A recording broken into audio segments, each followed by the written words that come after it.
कल ही रात में महाराजगंज से प्रचार करके लौटे हैं और चुनाव प्रचार चल रहा था।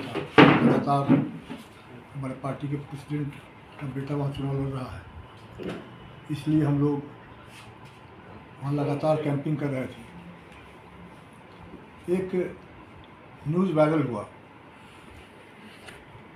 हम तो यहाँ नहीं थे, महाराजगंज में थे, लेकिन उसमें बताया गया कि हमने किसी को वोट देने के लिए कहा बीजेपी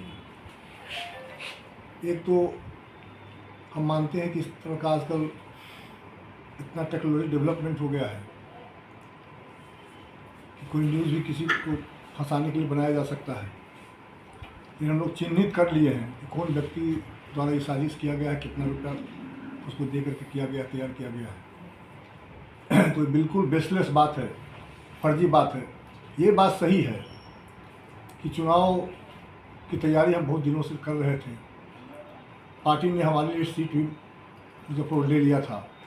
इसके बाद जो सांसद अजय निषाद जी द्वारा ज्वाइन करके हमारे टिकट को झटक लिए, इससे हमको तकलीफ थी, है भी। लेकिन जब उनका नॉमिनेशन हुआ तो पार्टी के विधायक होने के नाते हम उस कार्यक्रम में गए। गोचहा में कार्यक्रम हमारे राष्ट्रीय अध्यक्ष जी का हुआ, उसमें हम गए। कुरहनी में तेजस्वी जी का कार्यक्रम हुआ, उसमें हम गए, और सभी कार्यक्रम में हम शामिल हुए। तो कुछ लोग इस काम में लगे हुए हैं कि बदनामी करा करके इनको नुकसान पहुंचा रहे। कौन नहीं जानता है मुजफ्फरपुर जिला का बच्चा चाह रहा था कि हम चुनाव लड़े। आम जनता का डिमांड था कि लोकल आदमी एमपी नहीं हुआ, इसलिए उनको लड़ना चाहिए। तो इसलिए कुछ लोग साजिश करके ये सब काम करना चाहते हैं। हमको उससे चिंता बहुत नहीं है, क्योंकि साजिश करने वाले का पर्दाफाश हो गया है। जिस आदमी ने इस काम को करवाया है उसकी भी जानकारी मिल गई है, और 2-4 दिनों के अंदर वो यहाँ अभी नहीं है, बाहर भागा हुआ है। तो उसको बुला करके आप सब लोगों के सामने में क्या किसके साजिश के तहत ये सब किया गया है। FIR कीजिएगा उसको लेकर। FIR हो या नहीं हो, जो विधिवत मानहानि का तो मामला कहीं ना कहीं आपकी मानहानि हुई है तो नहीं कीजिएगा। तो इस तरह का जो फर्जीवाड़ा किया है उसको जवाब हम लोग देंगे। कुछ लोग कुप्रचार कर रहे हैं। एक आदमी को हम टेलीफोन किए, मान लीजिए, या नहीं किए, ये तो बात की बात है, पता चलेगा जब उसके आने के बाद। एक आदमी को जानकारी मिली, कोई आदमी हमसे पूछेगा कि भाई हमारे पार्टी का तो आदमी नहीं रहा होगा, हमसे पूछ रहा है वोट किसको देना है। अजय निषाद को भैया हम नहीं देना चाहते हैं।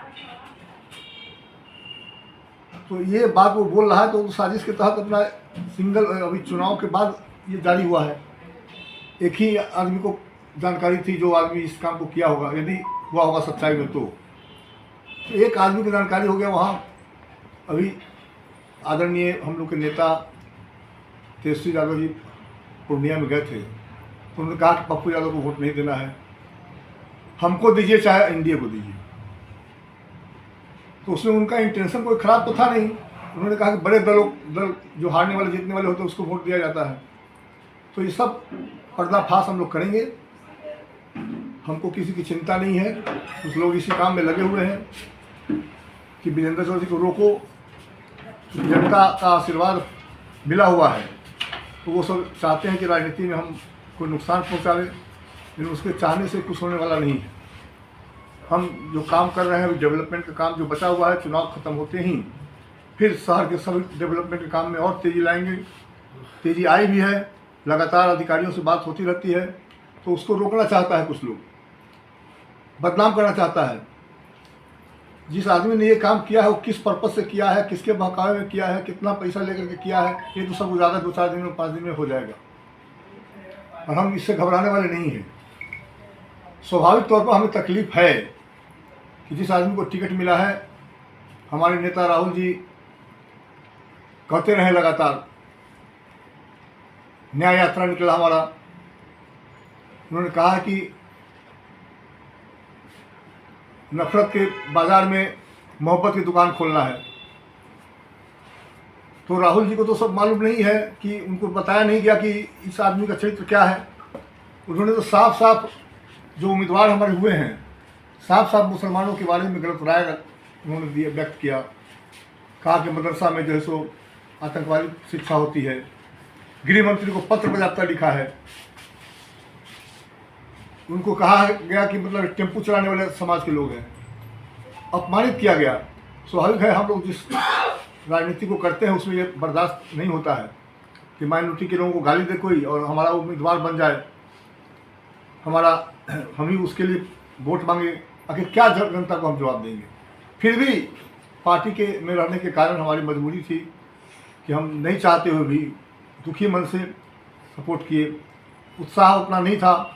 हम पार्टी के अध्यक्ष के चुनाव जहाँ लड़ रहे हैं महाराजगंज में, वहाँ चले गए। तो इसलिए ये लोग चाहते हैं कि गड़बड़ होता रहे। यहाँ हर आम पब्लिक में ये वातावरण है। किसी को आप गाली दे रहे हैं, किसी समाज को गाली दे रहे हैं और कह रहे हैं कि हमको माफ़ कर दीजिए। माफ़ी क्या होता है? जब कोई गलती कर दिया तो उसमें माफ़ी क्या है? उसमें माफ़ी है कि इसको टिकट काट देना चाहिए था, लेकिन नहीं कटा। राहुल जी तक बात सही बात नहीं पहुंच पाई, नहीं तो निश्चित तौर पर पार्टी कार्रवाई करती। जो लोग किसी को तंग करके किसी का ज़मीन हड़प रहा है, हम फसल लगाए और हमारा फसल को काटने आवे तो हम रोकेंगे तो ज़रूर।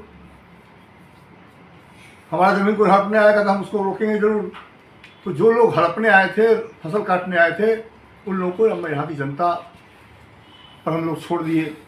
जनता जो चाहे करेगी। लेकिन हम तो कहीं एक आदमी से भी कोई नहीं कहवा सकता है किसी को हमने कुछ बात कहा है। जो आदमी आया सामने हम उससे बात किए हैं, वो बाहर है। 2-4-5 दिनों के अंदर वो आएगा बाहर से, तो सच्चाई सामने आ जाएगी। वायरल ऑडियो में आवाज़ आपकी थी या नहीं? भाई हम तो कह रहे हैं ना कि आजकल नया टेक्नोलॉजी के कारण किसी का पता नहीं चलता है, हमारी आवाज़ कहाँ से आएगी। दो सवाल है। पहला कि जो वायरल ऑडियो हो रहा है आर्टिफिशियल इंटेलिजेंस से बनाया हुआ ऑडियो है या आप बोले हैं और अब उसी बात को आप थोड़ा सा कवर अप करके बोल रहे हैं कि नहीं?